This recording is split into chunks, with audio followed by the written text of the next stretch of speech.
Hi friend, आप सब कैसे? बढ़िया। चलिए, आप बढ़िया तो मैं बढ़िया। आज की पढ़ाई शुरू करते हैं। चलिए, आज की पढ़ाई हम सब बच्चे करते हैं आबंध।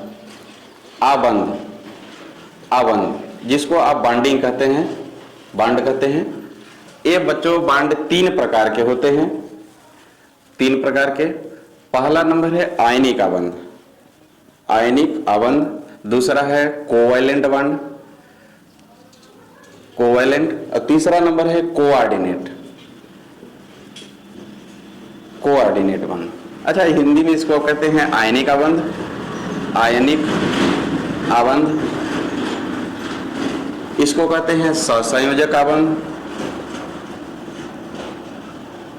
आबंध। अच्छा, इसको कहते हैं उप सहसंयोजक आबंध, आबंध। चलिए, अब हम इसको पढ़ना है बच्चों आयनिक आबंध। आयनिक आबंध क्या है? जब दो आवेशों के बीच एक धन आयन और एक ऋण आयन के मिलने से बनता है तो उसको आयनिक आबंध कहते हैं। जैसे कि आपको एग्जाम्पल के द्वारा समझाया जाए कि आपके पास एग्जाम्पल है NaCl। यदि NaCl को हम वाटर के साथ डिजॉल्व करते हैं तो Na प्लस में टूटता है और प्लस Cl माइनस में। अब Na प्लस से Cl माइनस में होने के लिए एक लैटिस एनर्जी लगती है, लैटिस एनर्जी। अच्छा, ये लैटिस एनर्जी जो Na से NCl माइनस तक के बीच की जो एनर्जी होती है उसी को हम लैटिस एनर्जी कहते हैं। अब आयनिक आबंध में होता क्या है कि लैटिस एनर्जी के अंतर्गत एक इलेक्ट्रॉन सोडियम का निकल करके एक इलेक्ट्रॉन क्लोरीन के पास जाता है, तो उसे हम कहते हैं लैटिस एनर्जी। अब हम यहाँ सोडियम को देखेंगे तो सोडियम के परमाणु कोश के बाहरी कोश में एक इलेक्ट्रॉन होता है, वह एक इलेक्ट्रॉन त्याग करके धनायन बनाता है। और इधर Cl के पास बाहरी कोश में 7 इलेक्ट्रॉन होते हैं, वह एक इलेक्ट्रॉन ग्रहण करके ऋणायन बनाता है, जिस पर ऋणायन होता है। तो ये आपस में एक दूसरे के साथ आबंध बना करके आयनिक बांड बनाते हैं, जिस पर एक पर धनायन होता है और एक पर ऋणायन होता है। इनको ही हमको क्या कहते हैं? आयनिक आबंध कहते हैं। और यह आबंध बहुत ही मजबूत आबंध होता है। चलिए ठीक है, ये हमारा हो गया आयनिक आबंध। अब हम पढ़ते हैं, आपको यहाँ दिया गया है सहसंयोजक आबंध। अच्छा, सहसंयोजक आबंध उसे कहते हैं जो साझे के द्वारा इलेक्ट्रॉन बनाते हैं और वह इलेक्ट्रॉन दोनों सहसंयोजक होते हैं। जैसे कि हमारे पास एक एग्जाम्पल है H2O। यहाँ आप देखेंगे तो O के बाहरी कोश में 6 इलेक्ट्रॉन होते हैं, 6 इलेक्ट्रॉन हैं। और ऑक्सीजन के बाहरी कोश में एक एक इलेक्ट्रॉन है, ऑक्सीजन के बाहरी कोश में एक एक इलेक्ट्रॉन है। जब एक ऑक्सीजन का इलेक्ट्रॉन हाइड्रोजन के साथ साझा करता है और इधर से भी एक हाइड्रोजन ऑक्सीजन के साथ साझा करता है, तो यहाँ ऑक्सीजन के साथ एक एक हाइड्रोजन के बीच ये आबंध बनता है। तो इस आबंध बनने में 2 इलेक्ट्रॉन लगते हैं। इसी आबंध को हम सहसंयोजक आबंध कहते हैं। कौन सा आबंध कहेंगे? सहसंयोजक आबंध कहेंगे। यही हमारा होता है सहसंयोजक। सहसंयोजक आबंध जो होता है वह साझे के द्वारा बनता है। इसमें 2 इलेक्ट्रॉन एक बांड बनाने में भाग लेते हैं, उसे सहसंयोजक आबंध कहा जाता है।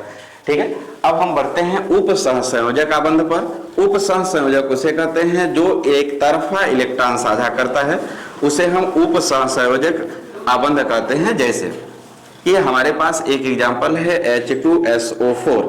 H2SO4, H2SO4 में आप देखेंगे कि जो इसमें S है सेंट्रल मेटल एटम, उसमें आपको देखना यह है कि सेंट्रल मेटल एटम का बाह्य कोश में इलेक्ट्रॉन जो होते हैं 6 होते हैं। उसमें 6 इलेक्ट्रॉन वह चारों ऑक्सीजन के साथ साझा करते हैं। आपको यह एग्जाम्पल के माध्यम से लुईस बिंदु संरचना यहाँ बनाया जाए। यहाँ देखेंगे S जो सेंट्रल मेटल एटम, ऑक्सीजन है जो उसके चारों तरफ है जुड़ा है। तो यहाँ हम देखेंगे कि S के भी बाहरी कोश में 6 इलेक्ट्रॉन हैं और यहाँ आप देखेंगे कि ऑक्सीजन के भी बाहरी कोश में 6 इलेक्ट्रॉन हैं। इन सभी 6 इलेक्ट्रॉन होने के कारण इसको अपना अष्टक पूरा करने के लिए एक एक इलेक्ट्रॉन की आवश्यकता है। अब देखेंगे तो 2 हाइड्रोजन है, 2 हाइड्रोजन इधर से ये दोनों हाइड्रोजन एक एक के साथ साझा करते हैं। इसके पास हो गया 7 इलेक्ट्रॉन, यह एक इलेक्ट्रॉन इससे साझा किया और एक इलेक्ट्रॉन इसके साथ साझा किया। तो हो गया, सल्फर का भी 8 हो गया। अब सल्फर का 8 इधर हाइड्रोजन का पूरा हो गया, ऑक्सीजन का पूरा हो गया। पर ये जो दोनों ऊपर और नीचे ऑक्सीजन है उसमें आप देखेंगे कि इनके पास अभी 2 इलेक्ट्रॉन की कमी है, इसके पास भी 2 इलेक्ट्रॉन की कमी है। जब ये 2-2 इलेक्ट्रॉन की कमी है तो सल्फर के पास अभी 2 लोन पेयर उपस्थित हैं।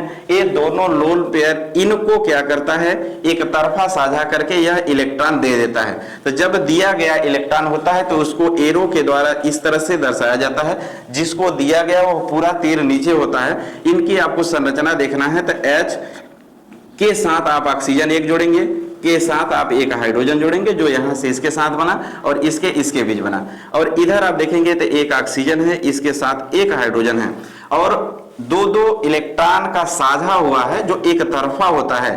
यहां ऑक्सीजन और यहां भी ऑक्सीजन। इस तरह से हमारा सहसंयोजक, उप सहसंयोजक और आयनिक आबंध हो गया बंद। अब आप सब अगले वीडियो में फिर आगे देखेंगे।